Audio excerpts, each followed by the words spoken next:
What if I told you that one of the most controversial and successful men in the history of Formula One has just publicly defended Lewis Hamilton after Ferrari's most embarrassing disaster in years? What does Flavio Briatore know that the rest don't understand about what's coming for Hamilton in 2026? From the moment the checkered flag fell at the 2025 Singapore Grand Prix, a wave of relentless criticism was unleashed on Lewis Hamilton.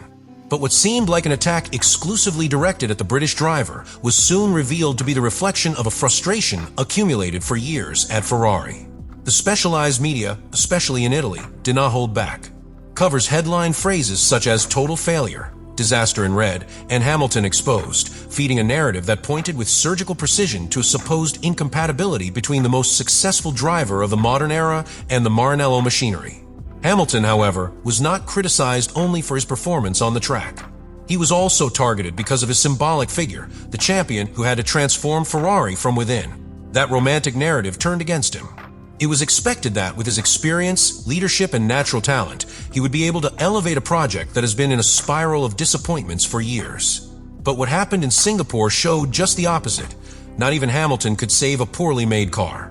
Fans, accustomed to seeing Lewis as a symbol of tactical excellence and execution under pressure, began to wonder if he had made a strategic mistake in joining Ferrari.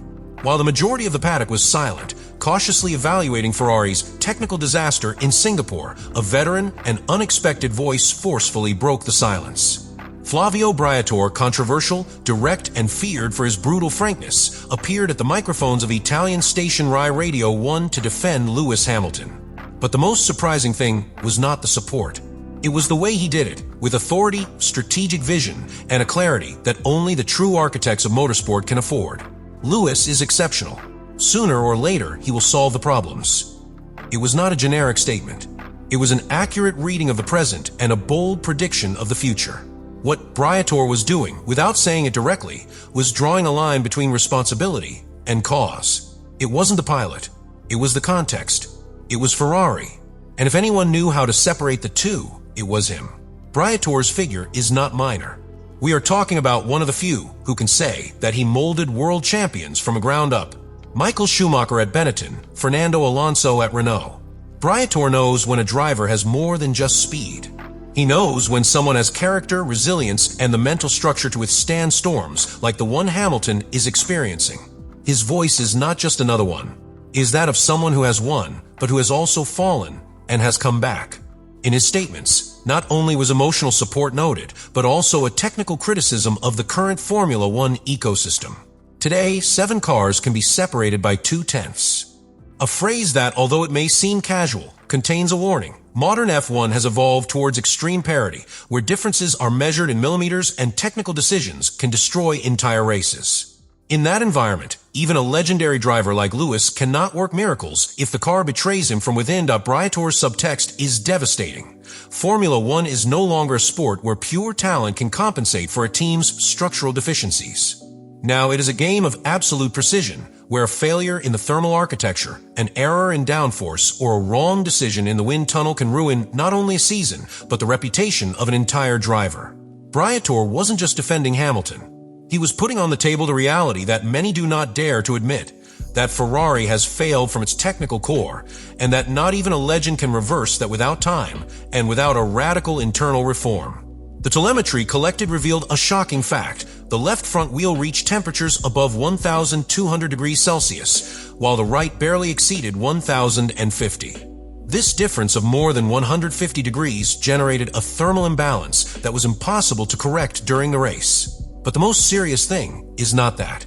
Ferrari already knew it. Internal sources, cited by Italian technical media, such as Formula Passion and Motorsport Italia, leaked that the SF25's brake cooling system had shown critical failures since the winter simulation phase. That is before the car even touched the asphalt. Computer simulations already indicated a tendency towards thermal saturation of the brake system in high sustained load scenarios, such as the case of Singapore. Why then was that design allowed to hit the track? Because Ferrari, obsessed with maximizing ground effect, made a risky decision, redirecting part of the aerodynamic flow through the flat bottom to increase the car's overall efficiency in fast corners. But this flow, which had to be channeled through delicate areas, ended up compromising the ventilation channels of the rear brakes. The result, a system that operated at the thermal limit from the first turn. And here comes the truly painful part, because this was not a one-time mistake, nor a bad race setup. It was the collapse of a design philosophy. Matteo Bobbi, technical analyst and former driver, was blunt in his analysis. Ferrari tried to make up for the lack of downforce with controlled heat generation. But that strategy, viable in a wind tunnel or simulation, fell apart in real racing conditions. In Singapore, with ambient temperatures above 30 degrees and humidity approaching 80%, any thermal imbalance is multiplied. The asphalt does not forgive. And the SF-25, designed to optimize aerodynamic efficiency, had no room to adapt to an environment that demanded mechanical robustness. Instead of meeting the challenge, the car collapsed. Literally. The combination of design flaws, structural limitations, and a misinterpretation of racing conditions turned the Ferrari into a trap for its own driver. Hamilton, one of the most technically sensitive men in the paddock, felt the car stop responding. There was no room to save the situation. It wasn't about lack of rhythm. It was a mechanical betrayal. And it is precisely this narrative that makes the Singapore experience so painful, because it reveals that Ferrari not only erred technically, but also strategically. The problem was known. It was ignored. And the result was to expose its drivers to a weekend unworthy of the historical prestige that the prancing horse represents. Flavio Briatore is not just a media character with provocative phrases. He is a figure who understands the cycles of power in Formula One like few others. Therefore, when he states with total conviction that in 2026 everything will change, he is not making a simple, optimistic prediction. He is reading the board with years of accumulated experience and pointing to a moment of breakthrough that could return Ferrari and Lewis Hamilton to the place where many believe they belong. The Top Point 2026 will be a year of structural transformation in Formula One. The sport enters a new era of technical regulations with a complete restructuring of the power unit, a reduction in downforce, and a greater reliance on energy efficiency. For some teams, this represents a leap into the void. For others, an opportunity for total reinvention. And according to Briatore, Ferrari is one of the few with the infrastructure, technical talent, and enough institutional pressure to make that change a real competitive advantage. Why does 2026 matter so much? Because it eliminates the current technical balance in one fell swoop. The dominance of certain teams, based on inherited developments and gray areas exploited to the limit, will disappear. What is coming is a new ecosystem. One where aerodynamic power will be limited and energy efficiency will play an even more crucial role. Briatore knows that this is where Ferrari, if it plays its cards right, can make a difference. And there is something else, the human factor. Hamilton will then be 41 years old. For many, a limit age. But Briatore sees that as an advantage, not a disadvantage. Because Lewis doesn't need to adapt to Formula One. He has shaped it. With his experience, he can become the ideal bridge between the old school of aggressive driving and the new strategic F1, focused on energy management, predictive simulation, and millimeter synchronization with track engineering. Briatore also sends an indirect warning to the rest of the paddock. While everyone is obsessed with exploiting every last loophole in the current regulations, there are those who are already looking ahead.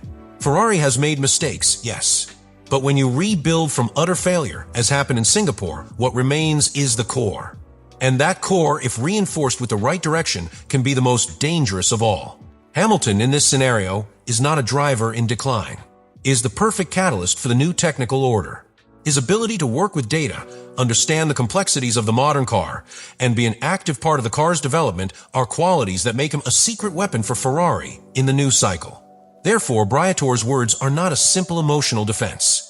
They are an early declaration of war. A warning to the teams that have reigned in the current era that their domain has an expiration date. Because if Ferrari manages to restructure its project based on the 2026 regulation, with Hamilton at the helm, the redemption scenario could be even more shocking than its fall. Flavio Briatore's support for Lewis Hamilton was not just a media intervention. It was an act that changed the angle of the conversation, that altered the tone with which the story of the Briton in Ferrari was being told. Because until that moment, Hamilton was the perfect target, a multiple champion who, according to public opinion, had failed in his attempt to re-emerge in the most demanding house of motorsport. But with a single statement, Briatore turned the spotlight. There was no longer talk only of failure, but of technical betrayal. It was no longer the driver who had to defend himself, but Ferrari who had to explain himself. And now that you know all the angles to this story, The question that really matters is not what went wrong at Ferrari, or even whether Hamilton will be able to reverse the disaster.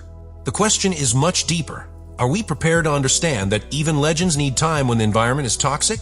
Or are we still trapped in the fantasy that talent alone can save broken structures? And if Briatore is right, if what we saw in Singapore was the bottom, then there is only one possible path left: the rise, the reconstruction, the rebirth. I'll leave you with this. Do you think Hamilton will manage to rewrite his history at Ferrari, or are we seeing the epilogue of an era? Is 2026 the turning point that will change everything, or just another mirage in the Maranello desert? Leave me your opinion in the comments. What do you think?